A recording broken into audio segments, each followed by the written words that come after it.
Nos piden determinar si las siguientes integrales impropias convergen y calcular el valor de aquellas que sean convergentes. Bien, recordamos, según lo que vimos en el vídeo anterior, que para que una integral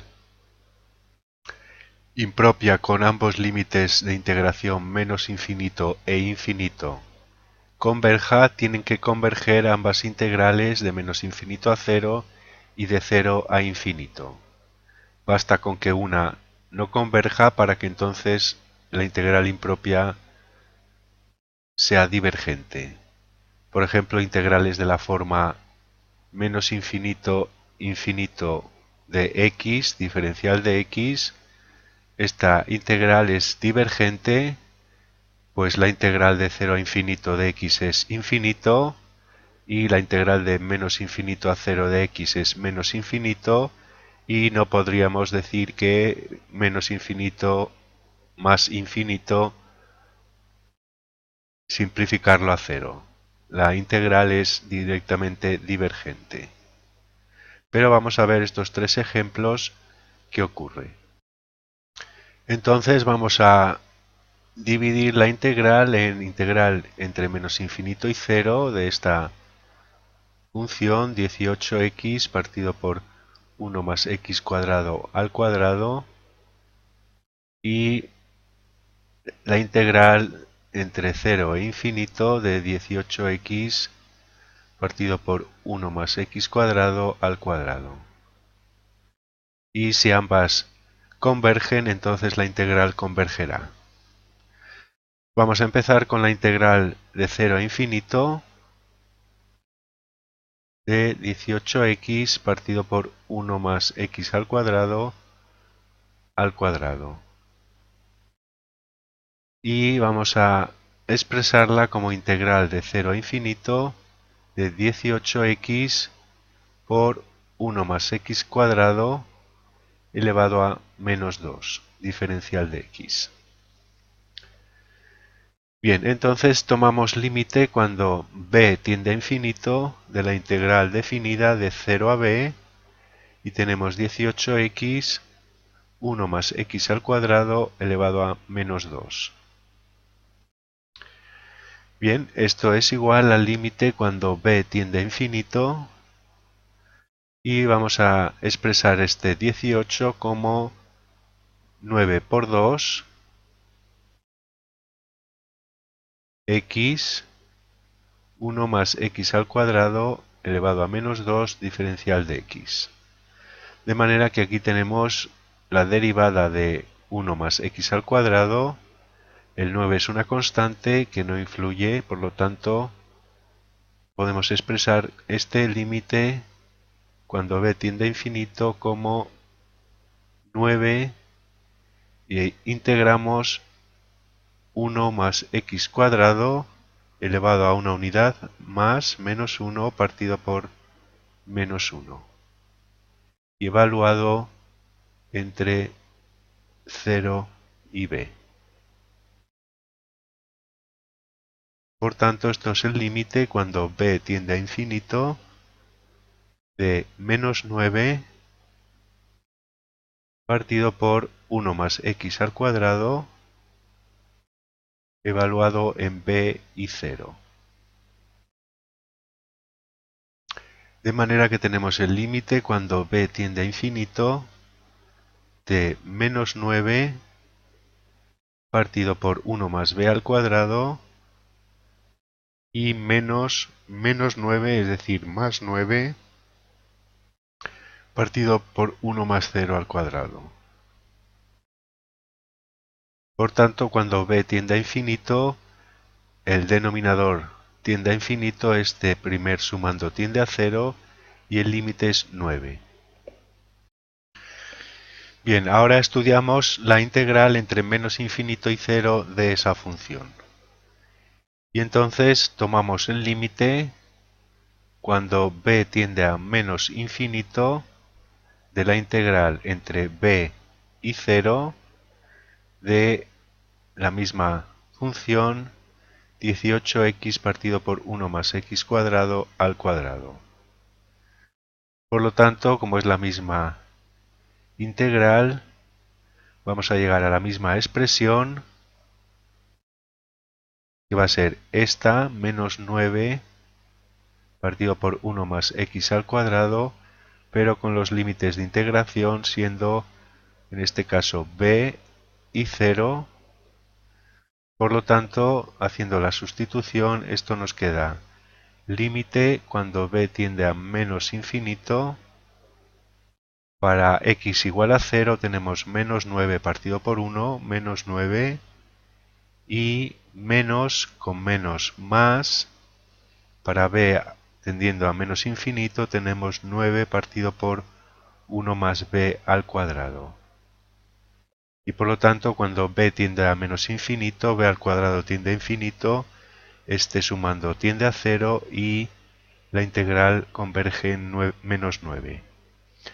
Por lo tanto, como ambas integrales son convergentes, la integral entre menos infinito e infinito de esa función converge y converge a la suma de las dos, es decir, a 0. 9 menos 9, 0. Bien, vamos con esta segunda integral entre menos infinito e infinito de e elevado a x menos e elevado a x. El exponente es x menos e elevado a x. Entonces vamos a hacer un cambio de variable en esta integral y vamos a llamar a e elevado a x t. De manera que diferencial de t es e elevado a x diferencial de x.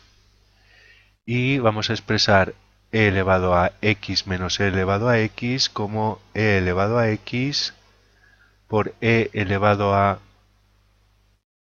menos e elevado a x. Producto de la misma base se suman los exponentes, x menos e elevado a x. Y entonces tenemos e elevado a menos e elevado a x, con el cambio de variables e elevado a menos t. Y aquí tenemos e elevado a x diferencial de x, que es diferencial de t.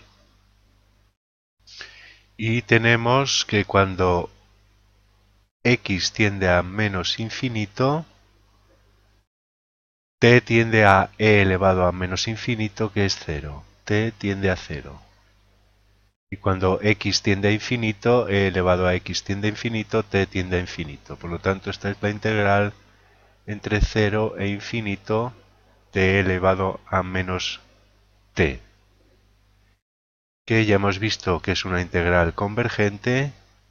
Tomamos límite cuando b tiende a infinito de la integral de 0 a b de e elevado a menos t diferencial de t, y este es el límite cuando b tiende a infinito de menos e elevado a menos t evaluado en 0 y b.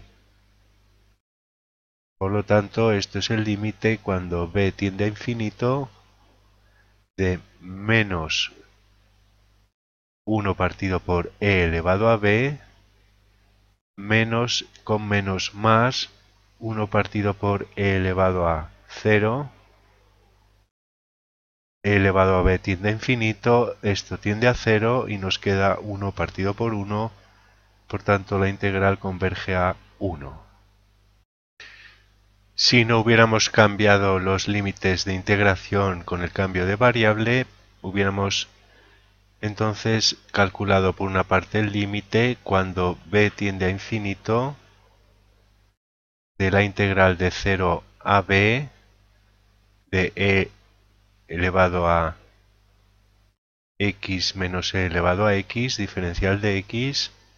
Esto es límite cuando b tiende a infinito de menos e elevado a menos e elevado a x evaluado en 0 y b.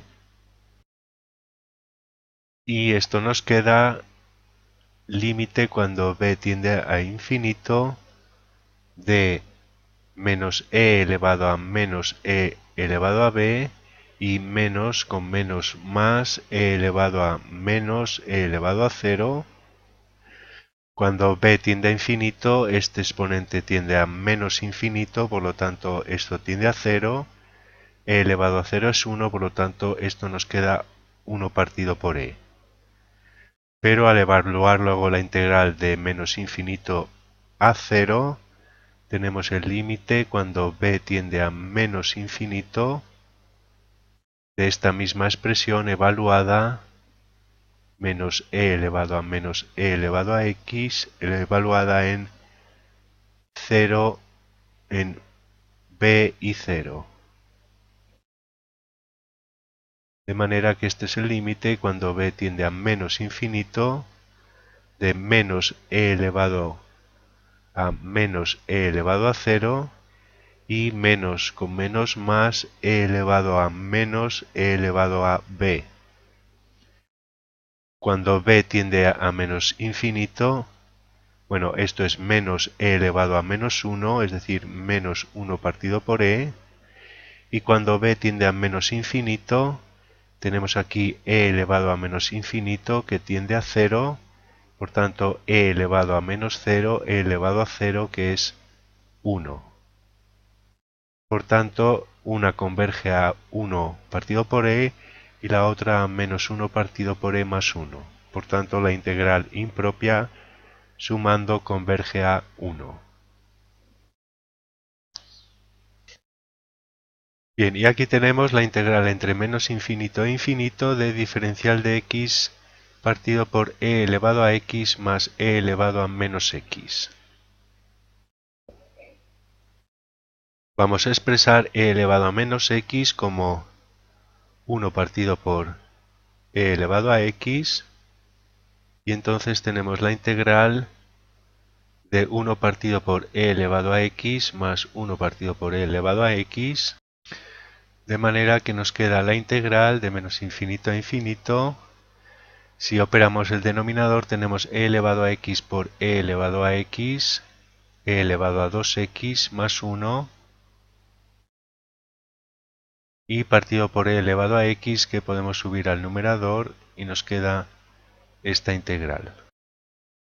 Si hacemos el cambio de variable e elevado a x igual a t, entonces e elevado a x diferencial de x es diferencial de t, y cuando x tiende a menos infinito, e elevado a x tiende a 0 y t tiende a 0. Y cuando x tiende a infinito, e elevado a x tiende a infinito, t tiende a infinito. Por lo tanto, podemos expresar la integral como integral de 0 a infinito de e elevado a x diferencial de x, que es diferencial de t, partido por e elevado a 2x, que es e elevado a x al cuadrado, por lo tanto t al cuadrado más 1. Por lo tanto, podemos tomar límite cuando b tiende a infinito de la integral de 0 a b de diferencial de t partido por t al cuadrado más 1. Y este es el límite cuando b tiende a infinito de arco tangente de t, evaluado en 0 y b. Por tanto, tenemos el límite cuando b tiende a infinito de arco tangente de b menos arco tangente de 0. Cuando b tiende a infinito, arco tangente tiende a pi medios y arco tangente de 0 es 0. Por lo tanto, la integral converge a pi medios. Si en el cambio de variable no hubiéramos cambiado los límites de integración y hubiéramos resuelto la integral, que es arco tangente de t, hubiéramos deshecho el cambio de variable y nos hubiera quedado arco tangente de e elevado a x. Por lo tanto, hubiéramos tomado las dos integrales impropias de 0 a infinito y hubiéramos tomado el límite de la expresión original e elevado a x más e elevado a menos x, y esto nos hubiera quedado límite cuando b tiende a infinito de arco tangente de e elevado a x, evaluado en 0 y b. Y esto nos queda arco tangente de e elevado a b, es decir, de infinito, que es pi medios, menos el arco tangente de 1, e elevado a 0. Y arco tangente de 1 es pi cuartos, por lo tanto pi medios menos pi cuartos. Y la otra integral, cuando b tiende a menos infinito, de b a 0, nos hubiera quedado la misma expresión con los límites 0 y b. Y b tendiendo a menos infinito. Entonces esto es arco tangente de e elevado a 0, arco tangente de 1, que es pi cuartos, menos el arco tangente de e elevado a b, b tendiendo a menos infinito. Entonces e elevado a b es e elevado a menos infinito, que es 0, y arco tangente de 0 es 0. Por lo tanto, esto nos hubiera quedado, converge a este número y la integral de menos infinito a infinito converge a la suma pi medios menos pi cuartos más pi cuartos, pi medios.